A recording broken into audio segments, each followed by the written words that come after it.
Olá, pessoal! Sejam bem-vindos a mais uma aula de biologia. Hoje nós vamos fazer uma breve introdução à biologia, vamos conhecer um pouquinho sobre o método científico, afinal, como estudar a natureza, como estudar a biologia.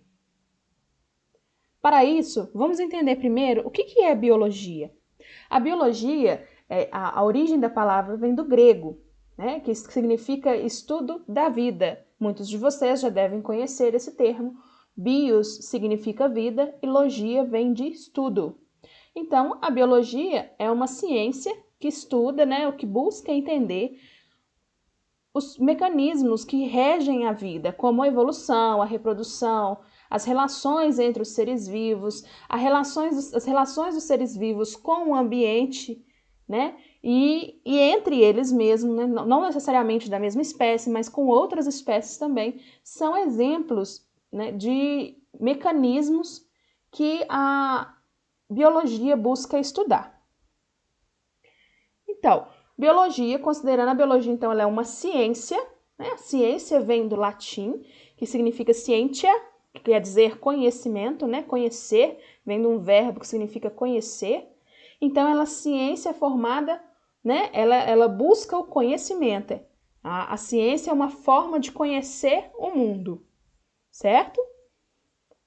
A ciência, então, se caracteriza também por ser uma tentativa do homem de buscar entender e explicar racionalmente a natureza, buscando formular leis, teorias, hipóteses, né, e em última instância que permitam a atuação humana. Sendo assim, a ciência, de forma geral, ela é uma tentativa do homem de compreender o mundo ao seu redor. Então, para aquilo que a gente ainda desconhece, a gente busca o quê? Através da ciência, buscar entender esses conhecimentos, buscar compreender o que nos cerca, né? Os seres vivos que nos cercam, entender as relações desses seres vivos que nos cercam, entender o funcionamento do nosso planeta, como que ele interage, né? Como que os organismos vivos interagem com a matéria não viva. Então, tudo isso é ciência, né? É uma tentativa do homem de buscar compreender e explicar a natureza de forma racional. Então, vamos relacionar agora a ciência e pesquisa. Quem faz ciência é um cientista. Não necessariamente aquele cientista que vive em laboratório, estudando apenas em laboratório. Todo mundo que busca entender, compreender a ciência é um cientista. E para compreender, para tentar entender o mundo, os cientistas usam a pesquisa, certo? Então, a ciência, ela é uma atividade metódica, é uma atividade que requer métodos para a gente poder entender melhor. Toda atividade realizada, então, pesquisa a gente pode definir como toda atividade realizada para se descobrir a resposta a um questionamento inicial. Então, tudo aquilo que eu tenho dúvida, né, eu observei uma ação no ambiente, eu observei um fenômeno no ambiente, observei algo no ambiente. Eu gero para isso uma dúvida, né? Tem uma pergunta, como que isso acontece ou por que isso acontece? É uma dúvida. Para isso, eu procuro, para tentar responder a essa dúvida, eu uso o método, eu uso a pesquisa. Então, para fazer a ciência por meio da pesquisa, os cientistas, né, nós usamos basicamente o método científico. E o que seria esse método científico? Olha, segundo esses autores, o método científico é um conjunto de concepções sobre o homem, a natureza e o próprio conhecimento, que sustenta um conjunto de regras de ação, de procedimentos prescritos para se construir o conhecimento científico. Então, observem só, o método científico. Então, nós temos o método científico, ele passa por processos, é um processo. Então, vamos observar. Temos uma pergunta inicial, né? Então, a partir de uma observação no ambiente, a partir de uma observação de algo no ambiente, eu realizo uma pergunta inicial. A partir dessa pergunta, eu pesquiso, eu faço uma revisão bibliográfica, eu pesquiso o que mais. Será que outros cientistas já escreveram já tem alguma informação a respeito disso para mim? Né? Se houver, eu vou pesquisar essas informações. Se não houver, eu vou tentar, eu vou buscar experimentar, né? Então, eu vou formular ideias a respeito, né? Hipóteses são ideias. Eu vou formular ideias a respeito dessa, né? Eu vou formular respostas, né? O que podem ser de respostas a essa pergunta minha inicial. A partir dessas hipóteses, eu vou tentar testá-las, né? Testar essas hipóteses. Então, eu vou realizar um experimento, eu posso realizar um experimento, né? Se esse for um caso de uma pesquisa experimental. Eu vou realizar um experimento a fim de coletar esses dados do experimento para eu observar, então, se a minha hipótese ela estava certa, então eu aceito a hipótese, ou se a minha hipótese não condiz com o resultado desse experimento, eu vou rejeitar ou refutar essa hipótese. E aí eu devo novamente buscar uma nova hipótese para realizar o experimento de novo e aí buscar esse aceite da hipótese. É importante a gente entender que na ciência, né, ela a ciência ela não é um conhecimento fixo, estável. Ela está em constante transformação, porque a todo momento a gente está construindo conhecimento. A gente está aprendendo coisas novas, por isso que a ciência, né, a ciência, e falando da ciência da biologia, né, mais especificamente, é uma ciência muito mutável, né? O que a gente sabe hoje, talvez amanhã a gente descubra uma novidade, né, e aquilo, né, o que a gente já sabia hoje já não vale mais, ok? Então, vamos lá. O método científico, então, ele passa por esses processos, né? Então, eu tenho uma observação, a partir dessa observação, eu estabeleço uma hipótese inicial. A partir dessa hipótese, né, eu vou formular, né, então, essas hipóteses. Eu tenho o teste, né, também chamado de experimentação. A partir desses experimentos, eu vou coletar os dados, né, eu vou observar lá o que eu tenho de dados sobre esse experimento. Vou coletar esses dados. A partir desses dados, eu vou ter os resultados, né? A partir desses resultados, eu vou argumentar, ou seja, eu vou falar a respeito, vou escrever, eu vou falar a respeito, apresentar para a comunidade a respeito daquilo que eu obtive de resultados. Então, se esses resultados, eles corroboram, ou seja, eles são a favor da minha hipótese inicial, ou se eles refutam, ou seja, se eles são contra a minha hipótese inicial. E por quê? Né? O porquê é a partir dos dados que você coletou e os resultados, certo? Então, atenção, o método científico, ele busca testar, né, de diversas formas, diversas maneiras, para produzir diferentes dados que possam aumentar a confiança, né, aumentar a confiabilidade da minha hipótese inicial, ou aumentar, ou refutar essa hipótese. Então, eu só posso refutar, ou se eu posso corroborar com a minha hipótese inicial a partir do momento que eu realizei testes, e esses testes, esses diversos testes, comprovam a minha hipótese, certo? É importante a gente falar que não existe uma fórmula bem-sucedida para pesquisa, né? E nenhum método científico, ele que é um manual específico, tá? A ciência, como eu já falei, ela é mutável, mas ela precisa, para que a gente entenda os processos, para que essa informação ela seja consolidada, ela seja, né, ela realmente, para que essa informação que eu tô, essa resposta que eu tô buscando seja realmente confirmada, tá? Para que ela tenha validade, eu preciso ter um planejamento cuidadoso, eu preciso realmente mostrar para outros, né, para as outras pessoas, eu preciso conseguir mostrar para elas como que eu consegui obter esses dados, né? Não é porque eu acho, a ciência não é nada de eu acho, né? Eu tenho que comprovar, tá? É uma comprovação, eu preciso de dados, de experimentos, de dados a partir desses experimentos que comprovem a minha hipótese, certo? Não é nada da cabeça do cientista, não é nada do que eu acho, certo? Então, vamos a um exemplo aqui. Observem essa figura. Então, temos uma observação. A partir de uma observação no ambiente, ou seja, a lanterna não funciona. Tem lá uma lanterna e ela não está ligando. Eu aperto o botãozinho dela de liga e desliga, ela não funciona. A partir dessa observação, eu estabeleço o quê? Uma pergunta, um questionamento inicial. Por que essa lanterna não funciona? Certo? Para isso, então, para tentar responder a este questionamento, eu estou estabelecendo hipóteses. Olha, então, a lanterna pode não funcionar porque as pilhas estão gastas, mas ela também pode não funcionar porque a lâmpada está queimada.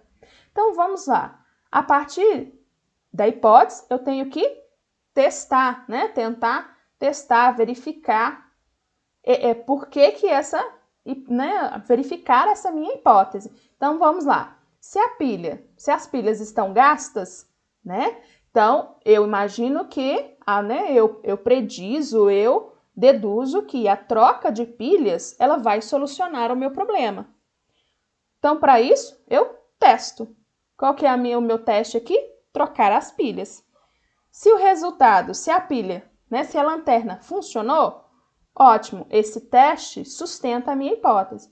Ah, mas a lanterna então não funcionou. Então quer dizer que meu teste, né, o meu experimento de trocar de pilhas, refuta a minha hipótese, que é o quê? A das pilhas estarem gastas, certo?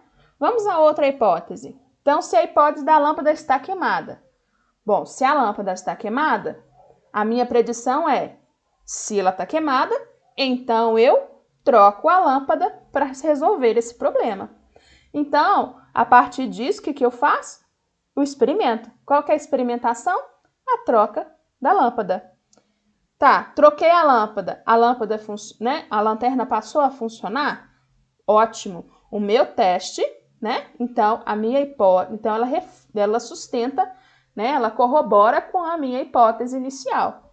Então, esse teste corroborou com a minha hipótese inicial. Ela sustenta a minha hipótese inicial. Então, se a lâmpada, troquei a lâmpada, mas a lanterna continua sem funcionar, então quer dizer que o teste refuta a minha hipótese inicial. Vamos lá. Então, aqui eu esquematizei os processos, então, pelos quais, né, os experimentos eles passam. Então, nós temos a partir da observação, certo? Eu tenho uma pergunta inicial. Dessa pergunta inicial, eu formulo hipóteses. Essas hipóteses, então, podem gerar problemas experimentais, né, que eu preciso testar mesmo para ver, ou problemas não experimentais. Vamos ver os primeiros problemas experimentais. A partir do problema experimental, né, então eu vou experimentar, eu vou testar, né, ver se ele funciona. Vamos tentar usar um exemplo clássico aqui de teste, vacina, né? Hoje a gente está falando aí o tempo todo sobre vacina. Vamos ver. Então aqui, para experimentação, ou seja, eu vou testar. Imagina, eu tenho lá a hipótese de que essa vacina funciona para o caso do coronavírus, por exemplo. Então, qual que é o meu problema experimental, né? Eu vou testar a eficácia da vacina. Para isso, eu preciso, para eu testar, né? Para eu ter dados, obter dados que realmente corroboram, né, com a eficácia da minha vacina, eu preciso ter grupos, né, experimentais e grupos de controle. O que seriam grupos experimentais? É o grupo, né, o grupo de pessoas ou o grupo de animais que vão participar, eles vão receber doses da minha vacina. E o grupo controle seriam grupos que não vão receber, né, grupos de animais, grupos de pessoas que não vão receber a minha vacina, certo? Mas eles estão participando, né, como grupo controle, como participantes da pesquisa, que eles não recebem, mas eles não recebem a vacina, certo? Dentro, então, do grupo experimental, eu tenho variáveis, né? Variáveis independentes e variáveis dependentes. A variável dependente é uma variável, né? É algo com que o cientista ele vai estar medindo no experimento. Então, nesse caso, é o que? Medir, no nosso exemplo da vacina, é medir a eficácia da vacina. Então, eu tenho que medir lá, por exemplo, a taxa de anticorpos, né? Vai medir lá a eficiência, o surgimento dos anticorpos nos indivíduos que tomaram a vacina. Agora, a variável independente é uma variável que não, o quê? Que o cientista não controla ou que não tem a ver, não tem relação com o experimento, certo? Então, vamos lá. Agora, a hipótese. Então, temos hipótese e problemas não experimentais, ou seja, são problemas que eu não consigo estudar, eu não consigo fazer experimentos, certo? Eu não consigo testar. Mas para isso, a gente usa o que a gente chama de raciocínio dedutivo, tá? Que é um raciocínio lógico, a gente então vai buscar entender explicar essa hipótese, buscando pela lógica, pelo raciocínio, né? Buscando talvez argumentos ou outras ferramentas que comprovem a minha hipótese. Então, para isso, a gente usa muito o se e então, certo? Então, por isso que eu coloquei aqui o se e o então. Vamos dar um exemplo clássico aqui, a origem da vida, né, na biologia. A gente não consegue experimentar, não temos experimentos, não temos jeito de voltar à Terra como era na origem da vida, como os primeiros seres vivos surgiram na Terra. Então, para isso, eu uso o raciocínio dedutivo. Claro, temos testes, né, simuladores que buscam construir, né, construir ambientes semelhantes à atmosfera, ao planeta Terra primitivo. Mas a gente não consegue realmente, de fato, experimentar, porque a Terra hoje está diferente, o planeta está diferente. Então, a gente busca, né, esse raciocínio dedutivo. Por exemplo, olha, se os seres vivos surgiram no oceano, então, certo? Encontraremos fósseis nos locais que eram oceano, aonde existia água ou ainda hoje existe água, ok? Então, esse é o raciocínio, né, o que a gente chama de raciocínio dedutivo. Claro que, mais uma vez, eu reforçando, para a nossa hipótese ela realmente ter maior confiabilidade, ela precisa ser testada, na verdade, ela precisa de ter dados, né? Ela precisa obter dados de diferentes maneiras. Então, pode ser através de simuladores que vão, né? Eles vão corroborar, ou seja, eles vão aumentar a confiabilidade da minha hipótese, por exemplo, certo? Então, vamos às leis e teorias. É muito comum a gente confundir no dia a dia, tá? Porque é algo que a gente fala diferente no dia a dia. Hipótese no nosso dia a dia é diferente do que é na ciência, certo? A hipótese na ciência é uma ideia inicial, é algo que eu preciso testar. Já leis, teorias, né? A teoria na ciência é algo muito mais abrangente do que uma hipótese. Ela é algo que já foi testada, que já foi mostrada a sua eficácia. Eu já tenho dados, né, que corroboram, que aceitam, que dão confiança a essa hipótese, então ela passa a ser uma teoria ou uma lei. Então, leis e teorias, elas são suficientes para gerar ainda novas hipóteses que ainda podem ser testadas. Como eu já falei, elas se sustentam, então, por um número extenso de evidências, certo? Nós podemos citar alguns exemplos de leis e teorias que já são aceitas atualmente, né? Ou seja, elas já passaram por todo esse processo de experimentação, de busca, de coleta de dados. E esses dados confirmaram essa hipótese inicial. Então, como por exemplo, a teoria da evolução pela seleção natural, as leis de Newton, a teoria da relatividade de Einstein. Então, são teorias, elas já foram, teoria, então, ela já foi comprovada, ela já foi comprovada a partir de experimentação, certo? É claro, como eu já falei, a ciência, ela é extremamente mutável. Justamente por esse processo de constante experimentação, de constante análise de resultados, de dados, ela pode sofrer mutações. Então, se existe verdade na ciência, ela é condicional, ou seja, ela é condicional ao tempo que eu estou, às tecnologias, às ferramentas que eu tenho disponíveis para estudar esses fenômenos, certo? Então, ela é com base em evidências disponíveis. Então, é sempre bom a gente lembrar que a ciência, ela é mutável, certo?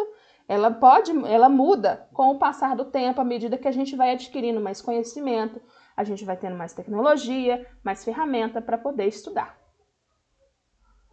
Modelos. O que são modelos, então? Os modelos são formas que os cientistas eles usam, né? Eles buscam construir a partir de experimentos. Então, são formas que a gente usa, né? Facilita o nosso entendimento desses conhecimentos. Um exemplo aqui que nós temos na física e na química, os modelos atômicos. Nós temos o modelo atômico de Bohr. Aqui nós temos o modelo atômico de Bohr, que na física, na química, né, os prótons e nêutrons se encontram no núcleo e os elétrons ficam girando em torno do núcleo na eletrosfera. Outro grande modelo famoso, conhecido na biologia, né, não poderia deixar de citar, é o modelo dupla hélice do DNA, desenvolvido por Watson e Crick. Então, eles montaram um modelo tridimensional, igual vocês estão vendo nessa foto aqui, da dupla hélice, da dupla fita de DNA, como que essas fitas elas estão organizadas, como que elas estão ligadas. Então, é um modelo que eles desenvolveram para, né, explicar e corroborar com as ideias, as hipóteses deles inicial. Organismo modelo. O que são organismos modelos? Os organismos modelos, eles são organismos, né, são espécies de seres vivos que a gente usa aqui na ciência, a gente usa para poder, na ciência, né, da biologia, a gente usa para poder estudar certas características dos seres vivos. E existem diversas espécies que a gente usa como organismo modelo, certo? Aqui eu vou mostrar para vocês alguns exemplos dos mais conhecidos. A Escherichia coli, que é uma bactéria, né? Talvez seja o organismo modelo mais conhecido e mais estudado no mundo. Então a gente busca através, né, por meio desses organismos, compreender as relações entre os seres vivos, como que eles se reproduzem, como que é a reprodução, né? Não só a nível né, sexual, mas também bioquímico, como que está organizado as células desses organismos, como que eles reagem a estímulos do ambiente, como por exemplo aumento de temperatura, diminuição de temperatura. Então são organismos que a gente usa que a gente estabelece como modelo para poder estudar certas características dos seres vivos. Um outro exemplo, né, é o fungo, o Saccharomyces cerevisiae. Então, é um outro fungo, né, que a gente usa muito para poder estudar, é um organismo modelo. Temos também esta plantinha, tá? É uma angiosperma, que é de fácil crescimento, ela é pequenininha e de fácil crescimento. Então, organismos modelos, normalmente eles são organismos que se reproduzem muito rápido, que tem uma taxa de reprodução alta, se reproduzem muito rápido, a gente consegue estudar várias gerações desses organismos, certo? Nós temos também esse verme, né? Esse verme nematóide também, que é um outro um outro organismo modelo. A famosa Drosophila melanogaster, né, que é a mosquinha da fruta, também muito usada, principalmente para a área da genética, para entender a hereditariedade nos animais, nos seres vivos. Nós temos também o famoso camundongo. Também é um organismo modelo, se reproduz muito rápido, ele tem uma taxa de crescimento, um ciclo de vida rápido. Então, a gente consegue analisar várias gerações, tá? Então, e também a gente analisa a reprodução, a aplicação de medicamentos, né? O que pode causar de efeito colateral, o que não pode, né? Ele também é um exemplo de organismo modelo. Um outro também organismo modelo muito famoso atualmente é o zebrafish, né? Um peixe que se reproduz muito rápido. E ele também é usado como modelo para estudar características dos seres vivos, dos animais principalmente. Então agora vamos falar um pouquinho da relação da ciência com a tecnologia e a sociedade. A tecnologia ela pode ser entendida como um método, é um dispositivo, né, que aplica o conhecimento científico. Então, a tecnologia ela é uma ferramenta desenvolvida pela ciência para estudar, para aprimorar o conhecimento científico. Então, tem um determinado objetivo. Então, a gente pode perceber que a ciência e a tecnologia, elas afetam diretamente a sociedade. Elas têm uma íntima relação com a sociedade. Observem só essa figura. Então, aqui eu estou mostrando para vocês alguns exemplos de como que a ciência e a tecnologia, elas afetam, elas têm, né, têm íntima relação com a sociedade. Então, vamos lá. Observar a natureza, formular hipóteses, compartilhar dados e ideias, encontrar inspiração, explorar a literatura científica. Tudo isso me faz o quê? Então, essa exploração e essa descoberta me faz o quê?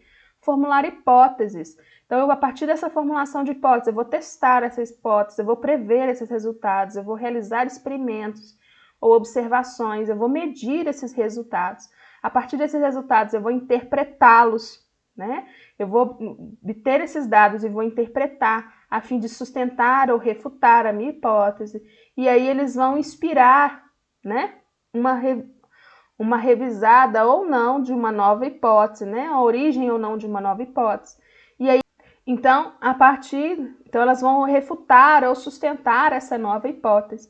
A partir disso, né, ela tem benefícios, elas trazem benefícios sociais. Então, o desenvolvimento da ciência, ela traz benefícios sociais, ela traz benefícios à nossa sociedade, desenvolver a tecnologia, abordar problemas na sociedade, ela embasa, né, decisões políticas, ela tenta resolver problemas do nosso cotidiano, ela busca satisfazer a nossa curiosidade e com isso construir nosso conhecimento.